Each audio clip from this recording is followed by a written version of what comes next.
Today marked the beginning of a new chapter, one where we are to extend our support to Emily and Sharon. My husband Matthew made the announcement during a phone call, his voice laced with a triumphant note. I was caught off guard, left speechless by his sudden pronouncement. It felt as though Matthew's entire world revolved around Emily and Sharon, and I was left questioning my place in his life and the value of our marriage. In response, I forced a cheerful tone, mentioning that their packages had arrived and sharing news of my recent move to a new place. The statement seemed to momentarily silence Matthew, his surprise evident. I'm Elizabeth, a 45-year-old sales professional at a leading firm. Despite the pressure from demanding clients, I find fulfillment in my job, having built long-standing relationships with many of them. Outside of work, my life is quiet. I often spend weekends at home, with Matthew being my closest family. My parents have passed away, and though my in-laws live nearby, our interactions are minimal.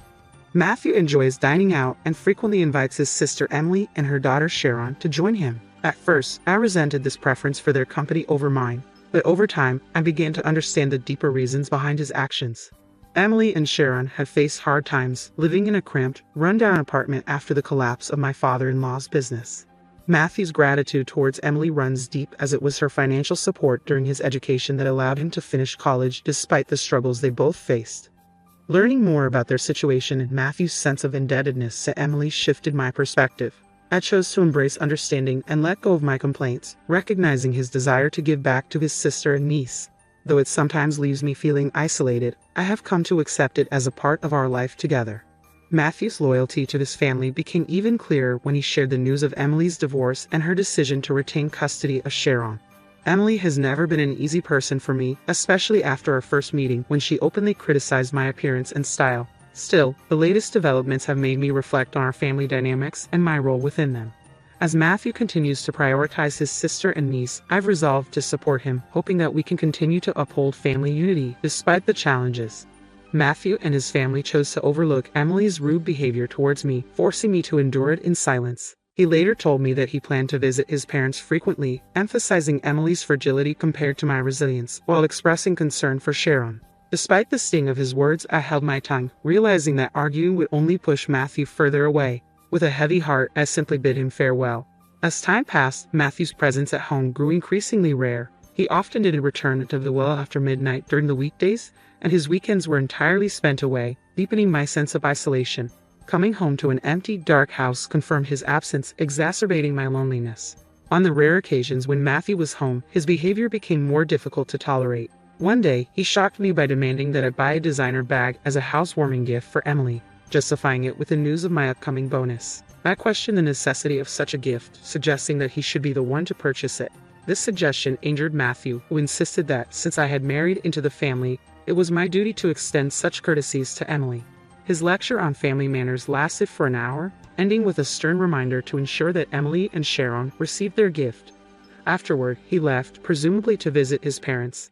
I quietly mourned the lack of reciprocity from Emily over the years, but her call a few days later only intensified my frustration. She expected a housewarming gift as though it was a given, despite never offering us such gestures in the past. I couldn't hold back my anger and reminded her of her absence of generosity, even pointing out the lack of a wedding gift from her side. Her response was dismissive, as though it were perfectly normal. She rationalized her behavior by claiming that family members didn't need to exchange gifts. She even bragged about buying an envelope for us, though it was empty, and had the audacity to complain about the quality of our wedding favors. Reflecting on Emily's sense of entitlement and complete lack of consideration left me speechless. Her brazen attitude at our wedding, paired with her complaints about the price of the gifts, was infuriating. But it was her final remark that stung the most. She saw me as the least important member of the family hierarchy, expecting me to cater to her demands without question. This interaction laid bare the imbalance in our family dynamics, forcing me to grapple with the unrealistic expectations placed on me simply because of my marital connection. I was completely taken aback by Emily's audacity. Before I could process her words, Sharon jumped in, demanding I buy her a bag from an exclusive Fifth Avenue store. She hung up with a dismissive laugh, further underscoring their entitled attitudes. Their expectations left me bewildered and frustrated. Why was I the one constantly burdened with such unreasonable demands? As I thought about it, I realized the situation at home was rapidly deteriorating. Matthew's visits became even rarer, and on the rare occasions he did come home, he began taking money from my wallet. When I protested, he justified his actions by claiming that since I was mostly at home, I wouldn't need the money. He insisted he'd use it for something worthwhile. His disregard for my feelings and finances was draining, and it seemed like the distance between us was growing ever wider. Then one day, a mover unexpectedly arrived at our doorstep, claiming to be there to move items for Matthew. I was left confused and anxious, unsure of what was happening next. I tried to explain that there must have been some mistake, but the mover insisted they had direct instructions from Matthew. Overwhelmed by the sudden influx of boxes, I called Matthew, only to overhear Emily and Sharon's laughter in the background. His response was a shock. He announced that the belongings for Emily and Sharon had arrived because from that day forward, we were going to support them. He dismissed my concerns outright, while Emily eagerly welcomed me to this new arrangement, suggesting that I should be happy to take care of Sharon, since we had no children of our own. Sharon's reaction was equally jarring. She expressed embarrassment at the thought of being associated with me. Stunned by Matthew's unilateral decision and the complete lack of consideration for my feelings, I began to question the viability of our marriage. Matthew's next statement only strengthened my resolve. He casually mentioned that more items and new furniture for Emily and Sharon were on their way, and that I would need to organize everything before their arrival. They would stay at their parents' house until then, leaving me alone to manage the chaos. Emily's laughter, imagining me handling the situation alone, was the final straw. The lack of respect and empathy from Matthew and his family was crystal clear. I was left to ponder the future of a marriage where I seemed like an afterthought, forced to accommodate and support people who showed no gratitude or consideration for my well-being.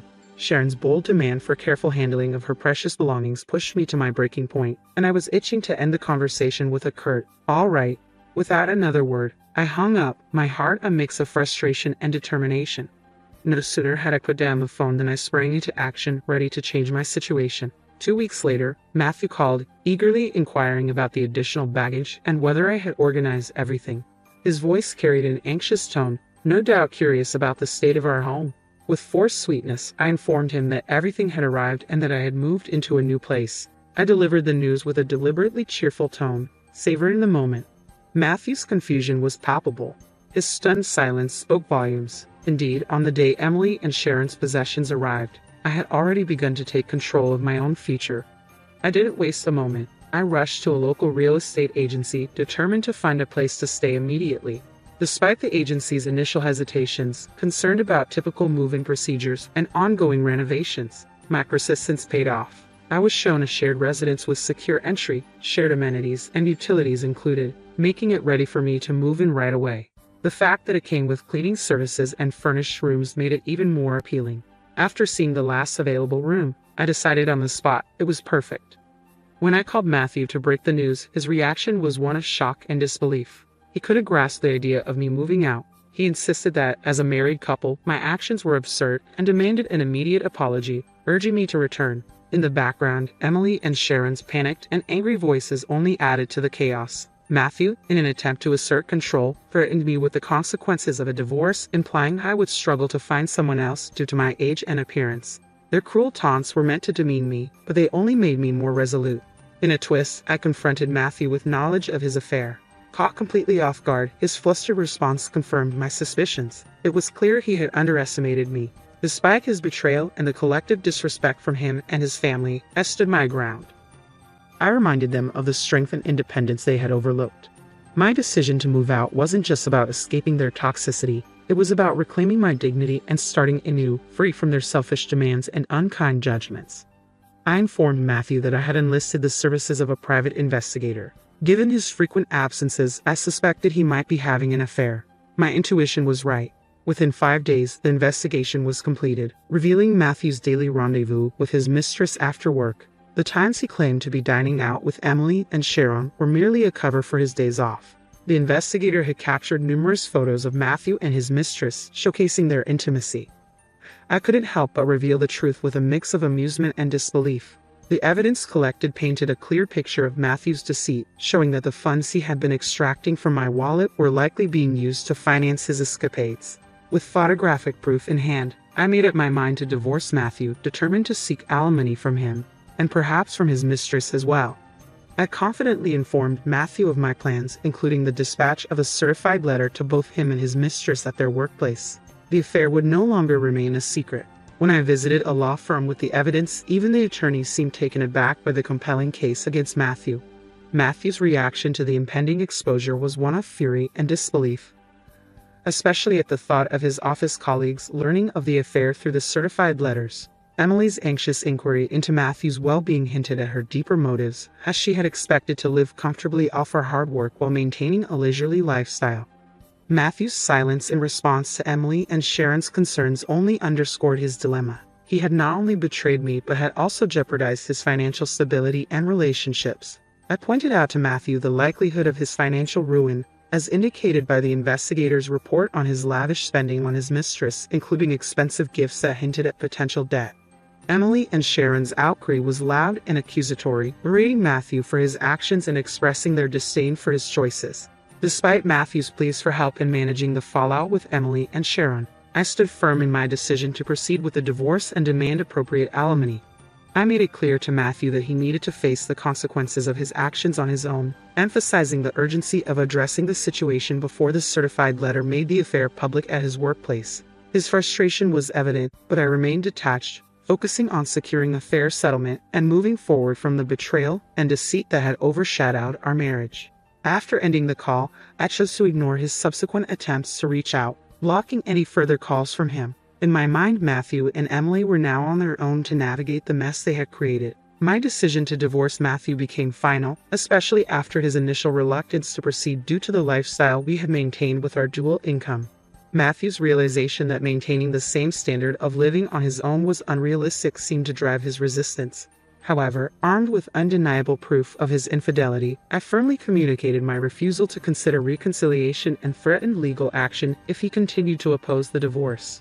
Ultimately, Matthew reluctantly agreed and signed the divorce papers. With a heavy heart, I pursued alimony from him and sought compensation for emotional distress from his mistress. The settlement amounts were determined with guidance from my lawyer, ensuring fairness for all parties. Surprisingly, Matthew's mistress promptly paid her portion after borrowing the funds from her parents, who she had revealed the situation to. Matthew, on the other hand, struggled with the financial burden and repeatedly requested a reduction, which I firmly declined. During our lawyer meeting, I even suggested adding the money he had taken from my wallet to the settlement, visibly shaking him. In the end, Matthew reluctantly consented to the terms as they were. After the fallout, both Matthew and his mistress resigned from their company as the affair became public knowledge, likely triggered by the delivery of the certified documents related to our divorce. The mere origin of the envelopes sparked office gossip, creating an uncomfortable environment for Matthew, who eventually chose to leave his job. Now, Matthew struggles to find stable employment due to his age, while also managing alimony payments, ongoing mortgage obligations, and debts incurred from his affair, often working temporary day labor jobs. Occasionally, messages from Matthew reach me through our lawyer filled with regret and pleas for reconciliation. He admits his wrongdoing and expresses how difficult life has become, wishing he had foreseen the consequences of his actions. Despite these messages, my path forward remains unchanged, focused on rebuilding and moving on from a chapter that, while painful, has ultimately led to newfound independence and strength. Matthew, overwhelmed with regret, broke down in tears in front of our lawyer, lamenting how he should have treated me better. His realization came too late, and now he found himself in a dire situation, a predicament shared by Emily and Sharon, who were living with him despite his financial ruin. I had moved on, blocking Matthew's number to sever ties completely. Unexpectedly, a call from Emily slipped through, her number unblocked. Hesitantly, I answered, only to hear her immediate plea for help. She and Sharon were struggling, facing the imminent cutoff of their utilities and a lack of food. Her voice was weary, and desperation was clear. Yet my decision was firm. I had no obligation to rescue them from the consequences of their self-inflicted hardships. I suggested Emily find employment, reminding her of her ability to work. Sharon's interjection, harshly labeling me for not offering support despite my financial stability, was audacious. She even demanded that I take them in, a notion I found absurd. I clarified with finality that my divorce from Matthew made them strangers to me and that I wanted no further contact. Sharon's response was a mix of anger and entitlement, but I remained resolute. I ended the call and promptly blocked Emily's number, determined to permanently disconnect from their chaos. Their subsequent struggles, while unfortunate, were consequences of their own choices.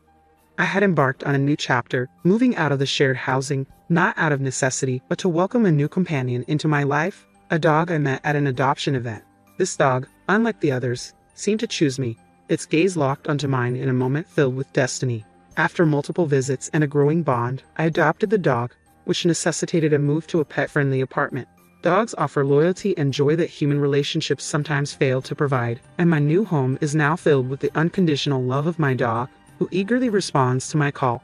Despite the challenges life may throw at us, I am no longer facing them alone. Together with my dog, I look forward to a future of mutual support and forward momentum, leaving the past and its turmoil behind.